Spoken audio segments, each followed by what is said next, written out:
name's Callum. I'm from Bristol in the United Kingdom. I started losing my hair in my late 20s and it receded over a couple of years, and I've been shaving it all off for the past 2 years.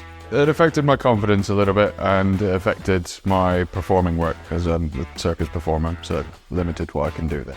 I found you through a previous person who I met and had a procedure done at your clinic. Yeah, the design process was good. They were attentive, and when I wasn't happy with the first one they drew, and then the second one I was much happier. Every question I've asked has been answered pretty quickly and pretty promptly. They've been very good and very attentive. Everything's clear and everything has been made clear to me afterwards. The aftercare has been really, really good.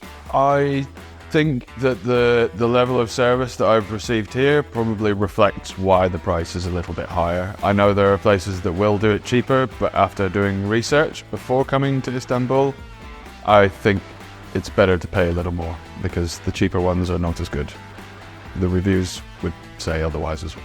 I'm here for 3 days, and I think anybody who's worried about coming to Istanbul is being silly. Yes, I know that in the region there are some troubles. There's wars in Israel, and north in Russia and Ukraine and stuff.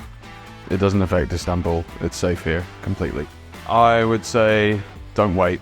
Just get it done as soon as you can, because you're only getting older and you might as well enjoy it for as long as you can. Thank you very much for all your help. You've all been really good, and yeah, it's been a weird experience, but it's been fun.